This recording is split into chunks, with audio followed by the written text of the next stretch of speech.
Once there lived a girl who had a mysterious friend. But we'll get to that later in the story.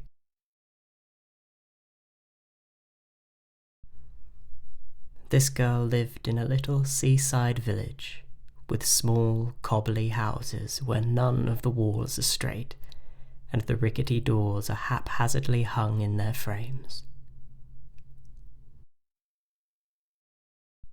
Everything was grey here. The houses were grey, the fish were grey, the sky was grey, even the people were grey. If not in their appearance, then definitely in spirit.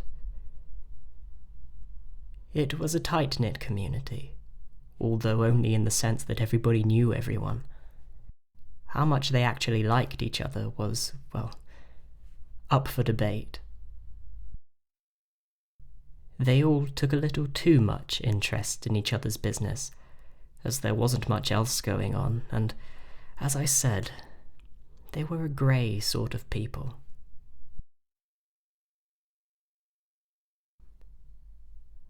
Like everyone else, the girl was born and raised in this misty village.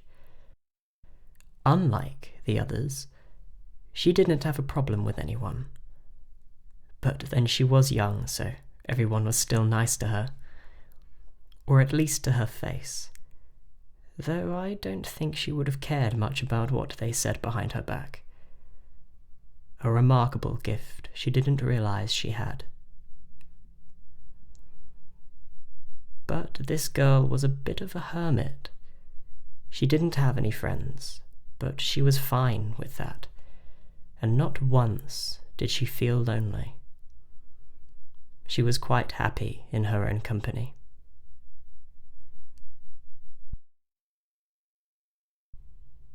She would read books, although they were hard to come by in a small, isolated village. Instead, she would walk through what is near enough the only street, down towards the coastline. Sometimes she'd talk to people on her way down, though not by choice. She'd always see two women chittering away in hushed tones on a doorstep. Sometimes, and only sometimes, she'd lock eyes with another girl, roughly the same age as herself. But this girl she didn't know. She would consider talking to her as she walked past, but every time she turned back to do so, the girl would be gone. So she would just carry on her way down to the shore, though she steers past where the fishermen's boats are, and keeps walking round to the next cove.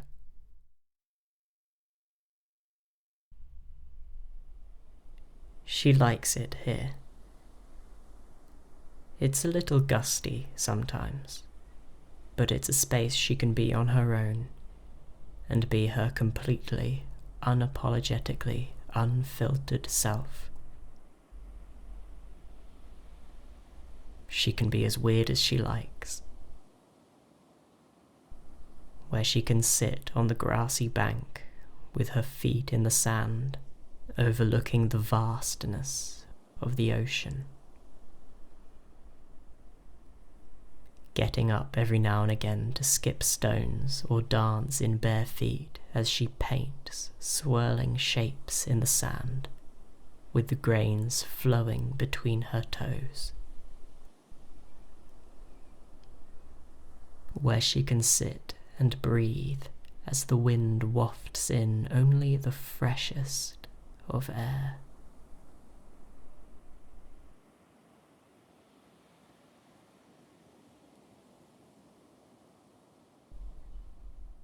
One time, after returning home and having seen the mysterious girl again, she finally asked her mum about her. Her mother was quite surprised. This is the first time the girl had ever asked about a person. and she was concerned. Her mother warned her about the girl. She said that it was dangerous to talk to her. When the girl asked why, her mother simply commanded to stay away from her. Confused, the girl wondered what could possibly be so dangerous about her. She's just a girl. Her mum would worry about her being lonely, and so she thought she would be happy that she'd taken an interest in someone. So she must have a good reason to tell her daughter to keep away. She heeded her mum's advice, and paid little mind to the mysterious girl.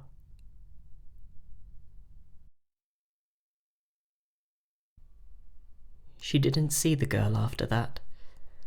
It was weird. It was like she had seen a ghost. She didn't think much about her, but she couldn't help but feel like something was off about the village, like something was missing. I suppose in such a small neighborhood, one person makes all the difference. She also thought that the people seemed disingenuous. The look in their eyes lacked sincerity. It could be that she suddenly grew up a little bit and started to notice the anguishing, forced politeness that adults do. That was until she made it down to the fishing docks on her way to her cove.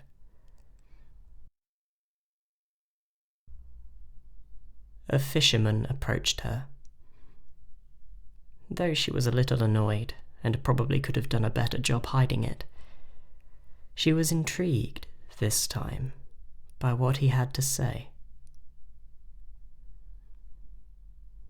He was an older gentleman, with kind eyes, with a white beard and messy hair as wild as the sea. He said that he'd heard a rumour of an island hidden in the mist off of the cove. He'd tried to sail out to it before, but there was nothing there. He told her to keep an eye out for it. It might just bring her luck.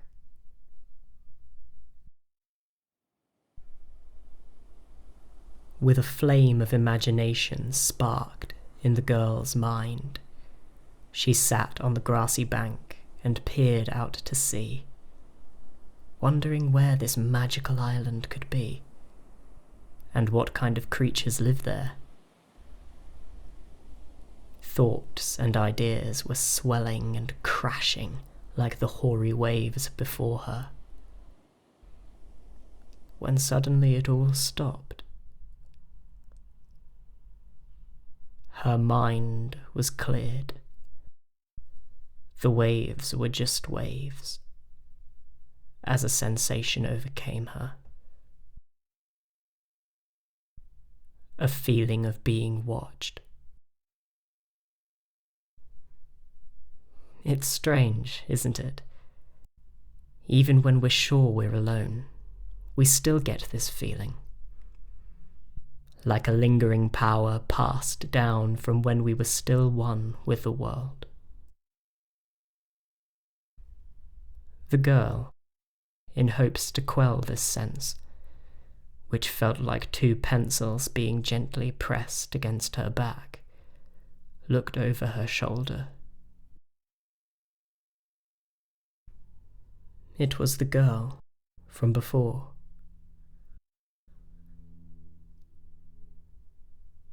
She was quietly stood at the top of the hill, in an unalarming, inconspicuous way, which in itself was unsettling. The mysterious girl then walked down the hill towards the sand, again, in an unimposing way. She stood along the same bank the girl was sitting, but a fair distance away. Far enough so they both still had their own space, although her presence alone was enough to disturb the girl's peace. She could no longer be free. The girl, still sitting on the bank, still watching the stranger, who was now staring out to sea, deep into the misty void, seemingly emotionless, decided it was best to leave. She stood up and took one last glance at the mysterious girl before heading back to the village, when she noticed the girl was crying. They were quite a distance apart, so there's no way she could have seen a tear or two, and this wasn't the case. The tears were cascading down her cheeks in continuous flow, like water from a jug. It was extraordinary. How can such a small girl cry like that? All that water. It must have been such a deep sadness. If that wasn't peculiar enough, she remained still. No shaking as she sobbed, no trembling knees from despair. Her cheeks weren't even red, just wet, like a riverbed. Perhaps it was a sadness she didn't understand. Or perhaps she was accepting defeat. Regardless, the girl couldn't just watch someone go through such pain. So instead of going home, she walked over to the girl.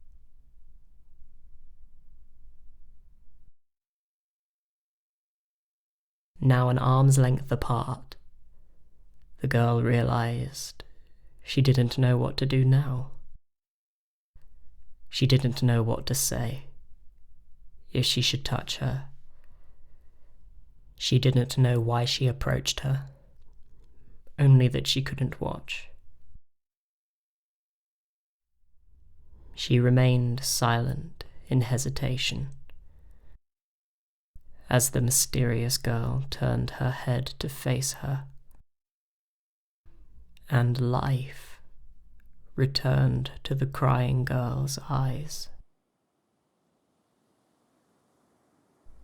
Colour suddenly seeped into her cheeks, and she let out a heart-wrenching wail, as if it had been bottled up for far too long.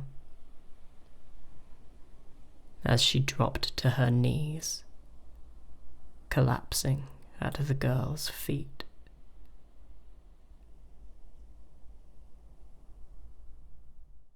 A little while passed, allowing the mysterious girl to regain some composure. Actually, I don't like that phrase. It implies forcing the floodgates shut before they're ready, which I don't think should be done, and definitely isn't what this girl did. She cried until there was nothing left to cry. The sadness may not be gone, but at least it's a little lighter now. The pair sat together on the grassy bank, with the waves rhythmically shushing in the background, like a soothing metronome, as the mysterious girl finally revealed her name.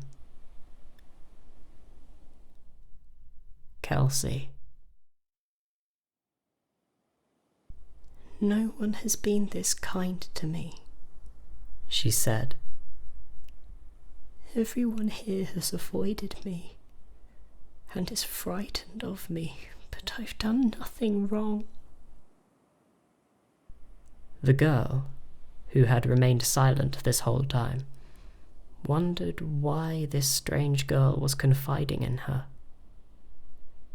Is this what friendship is? I'm so lonely. I'm trapped and so alone. The girl didn't quite understand this either.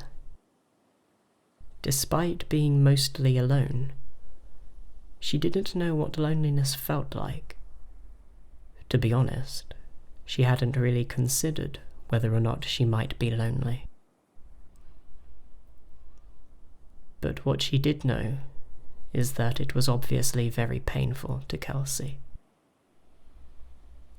and she didn't want her to hurt. So thank you for not running away. Thank you for caring. Beautiful, isn't it? How the simplest, even the most minuscule expressions of compassion we may not think of as anything at all can mean the world to someone.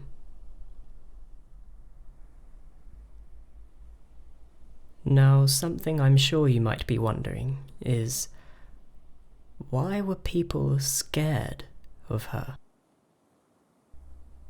A question the girl wondered too, and so asked. Because I'm not from here, she answered, almost with an air of unjustified guilt. Upon being asked where she was from, Kelsey hesitated, then turned her head and gazed back out into the mist, with a tearful glaze returning to her eyes. The girl knew exactly what this meant. The island. I'm a Selkie, she confessed.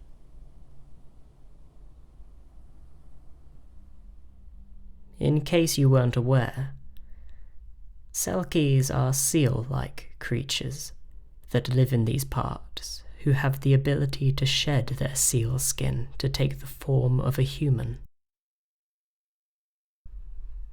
However, they cannot return to their true seal form, or indeed back home, without their seal skin. Over the years, these creatures have faded into myth, and very few people still believe they exist. What does remain, however, are the stories, especially one from this particular village. The story passed down here is that Selkies used to kidnap people from the village and take them back to their island, where they are never to return. Knowing this story, the girl felt conflicted. She knew she should be scared of her, or at least wary, but Kelsey didn't seem capable of something like that. The girl had become quite good at seeing the true thoughts behind someone's eyes.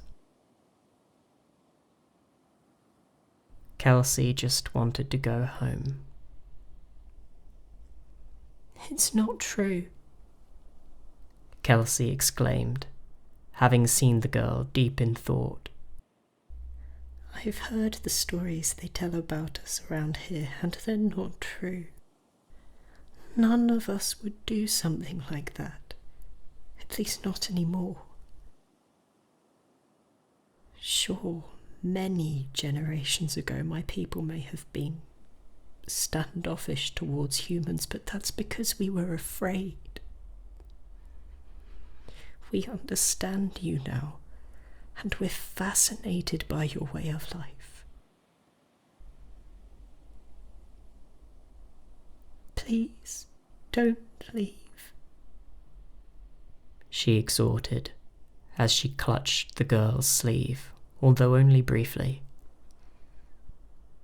After having considered the girl may now be scared of her, she defeatedly let go.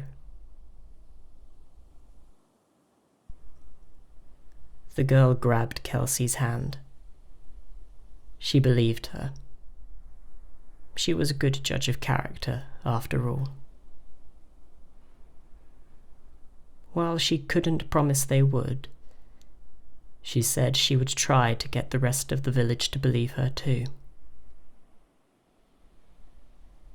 But what she could promise is that she would help her to find her sealskin. She would help her get home.